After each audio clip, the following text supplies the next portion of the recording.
D'Amico Marchesano y Asociados, estudio contable, hace más de 4 décadas brinda asesoramiento a las empresas argentinas. Ofrece un respaldo integral y apunta al crecimiento de las pymes. Empresa familiar de segunda generación, se conforma por profesionales altamente capacitados que brindan un servicio personalizado y de primer nivel. Nos encontramos en Estudio Contable DMIA. Vamos a hablar con sus titulares, el doctor Carlos D'Amico, contador público. Doctor, buenas noches, ¿cómo le va? Buenas noches. Con la doctora Graciela Marchesano, contadora pública. Doctora. ¿Cómo está? Muy bien.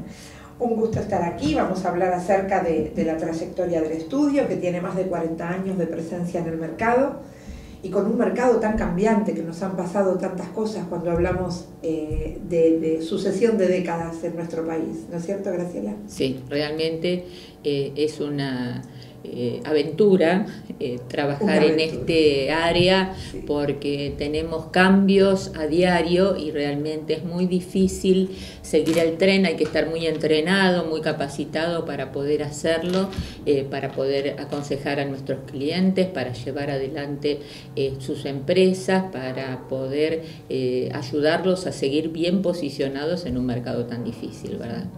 ¿Y estos 40 años fueron de crecimiento? Sí.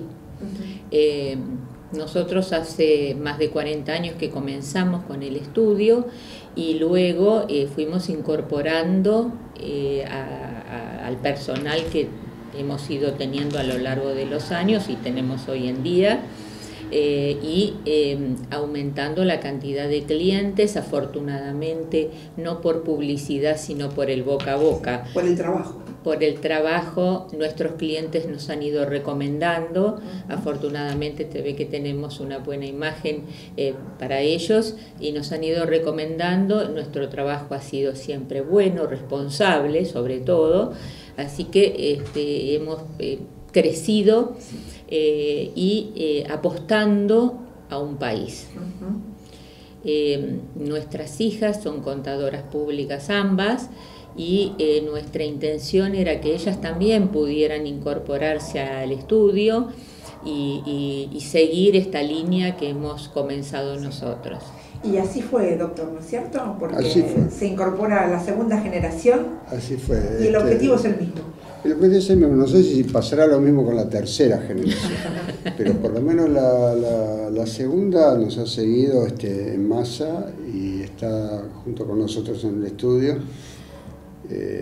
participando de la idea original que hemos tenido cuando pensamos en desarrollar esto, que era básicamente pensar en los clientes, ¿no es cierto? Cada cliente es un mundo, cada cliente tiene sus particularidades, tiene su impronta, tiene sus objetivos, tiene distintas maneras de encarar y de pensar el futuro. Que hay que saber entender por parte de ustedes como profesionales, ¿no? Exactamente, inclusive hay aquellos que no piensan en el futuro, o sea que en definitiva, repito que cada cliente, cada empresa tiene una personalidad absolutamente diferenciada de las demás. Por eso nosotros tenemos que adaptar adaptar la estructura del estudio y adaptar a nuestros asistentes para que se consustancien con la temática de cada empresa. Graciela, ¿siempre dedicados a las pymes, a las pequeñas y medianas empresas? Siempre dedicados a las pymes. Tenemos alguna que otra empresa grande, que bueno, que trabajamos de la misma manera, con la misma responsabilidad, el mismo ahínco, pero son las menos.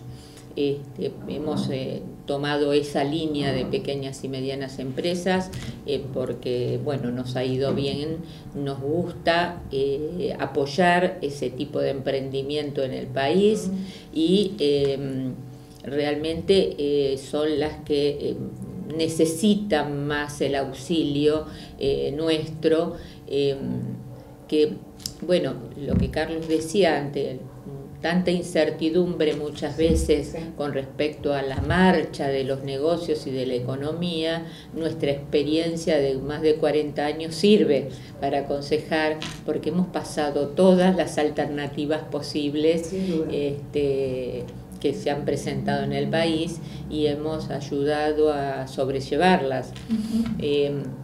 ¿La más difícil tal vez fue la crisis del 2001 o tuvieron momentos así complicados para poder asesorar y llevar adelante las empresas?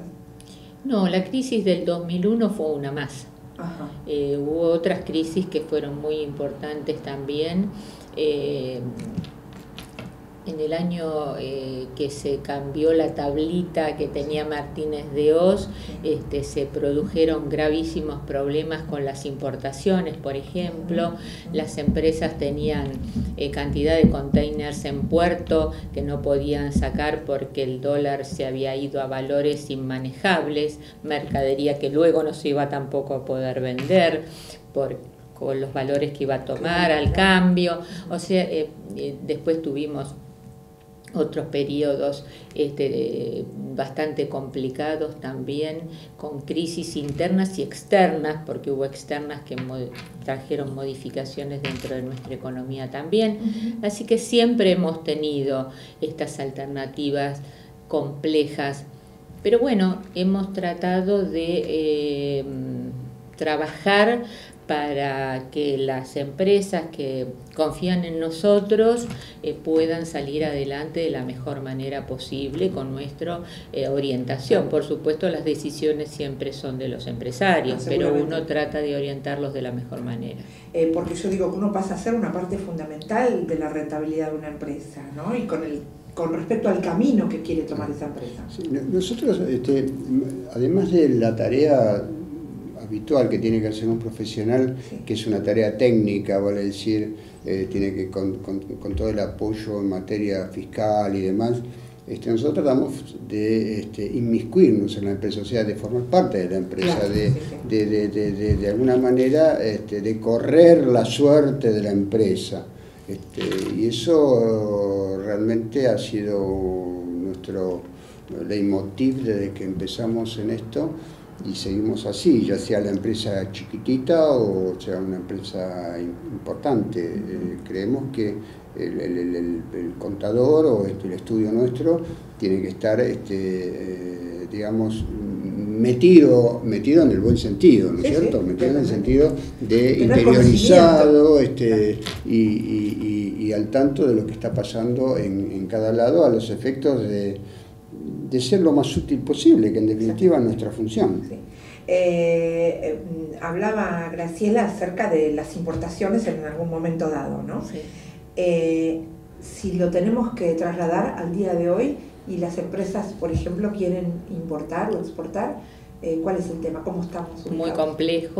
Muy complejo porque tenemos un problema, un déficit de dólares en el país que hace que se restrinjan las importaciones muy fuertemente, aún de los productos más importantes e imprescindibles a nivel medicinal, aparatología, todo tipo de cosas, ¿no? Cuando hablamos de salud, perdón Graciela que la corté, estamos hablando de la vida y hay insumos que en la Argentina no se fabrican, no hay otra opción más que importar y es muy preocupante para ellos. Es muy preocupante. Las declaraciones juradas anticipadas de importaciones, famosas de JAI, que todo el mundo comenta, llevan meses para ser aprobadas, generalmente son bochadas, por así decirlo, por la Secretaría de Comercio y luego tienen inspecciones de AFIP y luego vuelven a Comercio y así a veces pasan 7, 8, 9, 10 meses hasta que son aprobadas definitivamente. Y bueno, eso trae graves problemas para la salud, para el comercio, para la industria, porque muchas veces son insumos que son necesarios para la fabricación de determinados productos. Claro. Hay empresas que están en una situación muy crítica por no tener insumos y no poder producir. No pueden producir, no pueden vender. No pueden vender, es todo un círculo. Y perdemos fuentes de trabajo. Fundamentalmente es una de las cosas más preocupantes, la pérdida de fuentes de trabajo, ya por una política que se llevó en la década de los 90 de privatizaciones, se perdieron muchas fuentes de trabajo porque había muchas empresas que tenían un sentido social también en el país y tenían una gran cantidad de empleados que fueron despedidos en esas oportunidades. Y ya tenemos 2 generaciones o 3 de gente que no ha trabajado nunca. Entonces eso es un deterioro social que es preocupante. Ahora, al comenzar los años 2000, 2003, 2004, en algún punto se fueron recuperando estas fuentes. No todas, porque, por ejemplo, yo siempre pongo este caso, Ferrocarriles Argentinos tenía más de 100.000 empleados y quedó con 5.000. Entonces, esas personas, algunas fueron reubicadas en la FIP, muy poquititas, y las demás quedaron a la deriva porque no tenían especialización. Una persona que trabajó 20 años en un trabajo rutinario dentro de una empresa no consigue ir a otra empresa que no existe del mismo tipo. Y con los retiros voluntarios de repente se ubicaron en otros rubros que fracasaron, ¿no? Porque tampoco sabían cómo manejarlos. Bueno, tenemos una cuestión periódica en la Argentina. Cada tanto nos pasa de que hay un montón de gente que es desalojada de sus puestos de trabajo, cobra indemnizaciones, se pone un kiosco, un barcito, un restaurante, después se le va mal porque no tiene experiencia y luego pasan 10 o 15 años y vuelve a darse el mismo ejemplo. Exactamente. Carlos, ¿los ciclos cada vez son más cortos? Cuando hablamos de los vaivenes económicos, ¿no? No, sí hay algo que en la Argentina se mantiene estable, son que cada 10, 12 años tenemos un lío económico bastante importante. Y lo que sí, de pronto varía la manera de intentar resolverlo. Generalmente se resuelven solos porque están todos ligados al valor del dólar, o sea, a las devaluaciones, o sea, todos los gobiernos que de algún modo se encuentran con un tema como el que está apareciendo ahora, lo resuelven devaluando, la devaluación produce un margen de maniobra de varios años, con lo cual se baja el precio relativo de los salarios del país. Entonces, de esa manera pasamos a ser más competitivos internacionalmente, podemos entrar en el comercio exterior más fácilmente, porque nuestros productos son más baratos, y eso empieza a producir también, de alguna manera, la restricción de las importaciones, pero la restricción natural de las importaciones, porque los productos pasan a ser demasiado caros en el mercado interno. Todo ese plafón que se genera y que se ha generado en la Argentina infinidad de veces, se generó con Martínez Dios, se generó con Cavallo, se generó en el año 2001 con Labaña, Duhalde y posteriormente el gobierno de Kirchner. Todo ese plafón dura un tiempo, mientras ese margen de maniobra se mantiene, el sistema funciona. Cuando empieza a producirse lo que siempre inevitablemente pasa, que los gastos del Estado cada vez lo van haciendo más grandes, el precio interno cada vez aumenta más, o sea, empieza todo un proceso inflacionario que se va comiendo esa ventaja comparativa en materia de comercio exterior, y el país pasa a tener un dólar sobrevaluado, un peso sobrevaluado. Entonces empieza todo un proceso en el cual terminamos en otra devaluación que generalmente son abruptas, porque nadie quiere tomar la medida en el momento adecuado. Todo el mundo se resiste y espera hasta que no se puede más, entonces ahí el cambio es inevitable y es abrupto. Estamos en plena devaluación. Estamos en una devaluación en cuotas, o sea, es muy probable que antes de fin de año haya una nueva devaluación y el próximo gobierno que asuma el año que viene se va a encontrar con que esa herramienta ya está medio usada y no está usada mal, o sea, no se utilizó para resolver el problema, sino se usó para estirar la solución del problema. Entonces no sé cuál va a ser la solución que van a encontrar el año que viene, ¿no? Son caminos muy inciertos, ¿no? De mucha incertidumbre, este es el tema. Ahora, ¿cómo se manejan ustedes como estudio con respecto a las novedades impositivas y en este contexto económico para las empresas?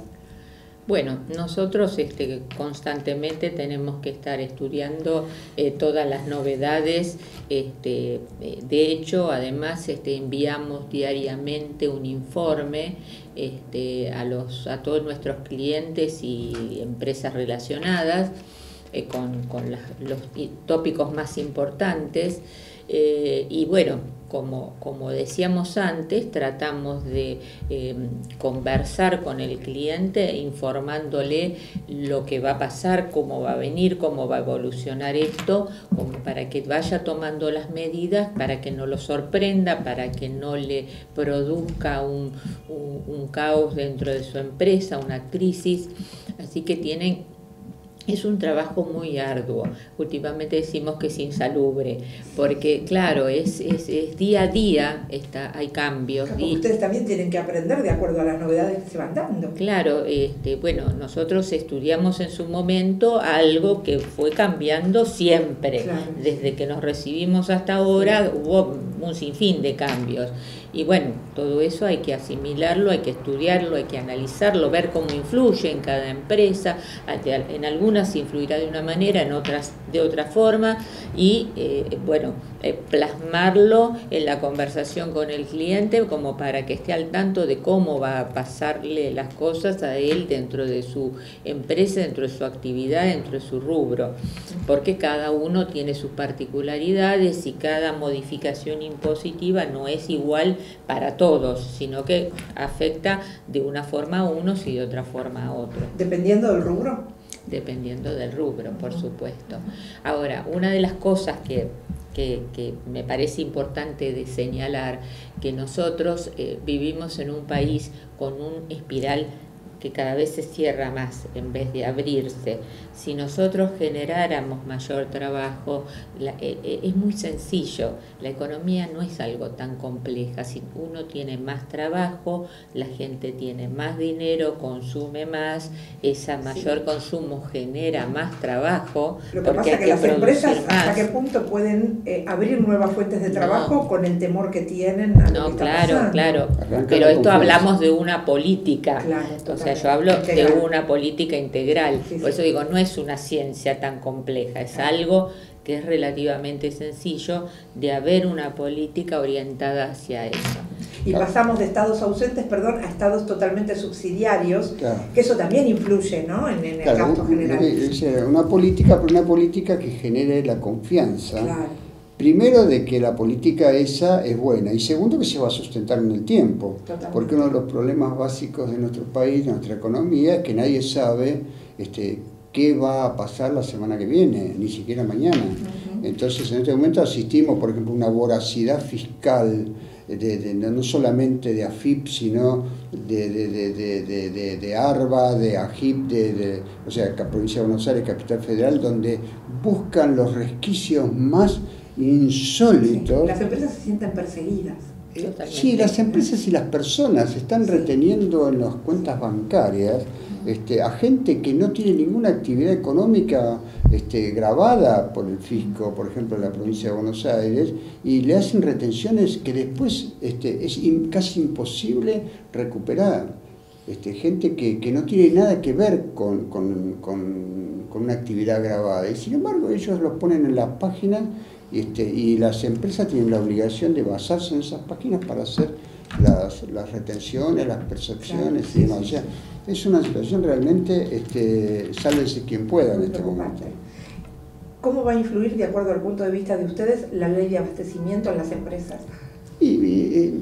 Toda medida que intente regular las cosas que naturalmente se tienen que hacer siempre va a ser mala. Es decir, cuando se intenta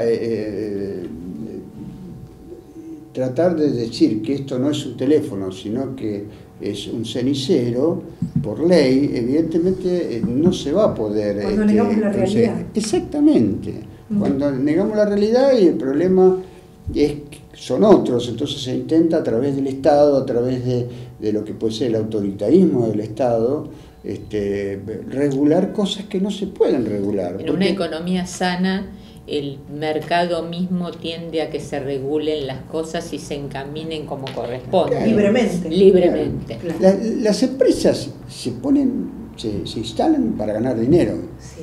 Ustedes lo que tienen que hacer es regular el marco para que esas empresas hagan las actividades que sean lícitas, que paguen sus impuestos y demás. Pero lo que usted no puede es exigirle que comercialicen los productos de la manera que usted quiere. Totalmente. Porque si no, lo único que consigue... autoritario. Sí, pero es que además se obtiene el efecto inverso. Porque todas las políticas que tienen que ver con los precios máximos, los precios regulados, los precios controlados... Producen desabastecimiento. Lo hemos vivido muchas veces en la Argentina también. El ejemplo lo tenemos en Venezuela, de lo que pasa ahí es el caso máximo. Estamos chavizando la economía argentina. Claro, exactamente. Muy bien, les agradezco mucho esta nota. Estuvimos en estudio de MIA. Carlos, Graciela, sin duda un verdadero referente para las empresas de nuestro país. Esperemos encontrarnos en tiempos mejores. Gracias y ojalá que sí. Ojalá. Ojalá. Para ustedes y por el país. Exactamente. Es una de las pocas cosas que todavía no pudieron conseguir ponerle impuesto a la esperanza. A la esperanza, exactamente. Un placer haber estado con ustedes. Muchas gracias. Muchas gracias. Auspician Somos Protagonistas, Sanatorio Argentino, internaciones, mutuales, obras sociales, prepagas, todas las especialidades, cirugía y prácticas de alta complejidad. Sanatorio Argentino, calle 56, número 874, La Plata. Teléfono 0221-412-9500. Sanatorio Argentino, más de 50 años de excelencia en salud. Sindicato de Mecánicos y Afines del Transporte Automotor de la República Argentina. Avenida Belgrano 665, Capital Federal. Teléfono 4340-7419. Obra social del personal ladrillero. Hipólito Yrigoyen 1534, piso 3, Capital Federal. Teléfono 0800-345-0394. Unión Obreros y Empleados Plásticos. Avenida Pavón 4175, Capital Federal. Teléfono 5168-3239. OSPIP, Obra Social del Personal de la Industria del Plástico. Avenida Pavón 4175, Capital Federal. Línea gratuita de consultas las 24 horas. 0800-222-6774. www.ospip.org.ar. Fundación CAD, Centro de Apoyo al Discapacitado. Con amor y por amor. José Mármol 1372, Capital Federal. Teléfonos 5168-3200 y 5168-3201. www.fundacioncad.org.ar. Sindicato Unidos Portuarios Argentinos, Obra Social Portuarios Argentinos. Bolívar 839, Ciudad Autónoma de Buenos Aires. www.supa.org.ar. www.ospaport.com.ar. Asociación Bonaerense de Establecimientos para la Atención de la Salud Mental. Gestiona convenios con IOMA, Obra Social del Poder Judicial de la Nación, AMFA, COMEI, entre otras. Afiliados, ante cualquier consulta, comunicarse las 24 horas, los 365 días del año, al 0800-333-1988. Aunque no haya navidades, a la hora de la fe, cuando la campana suene, sé que voy a estar de pie.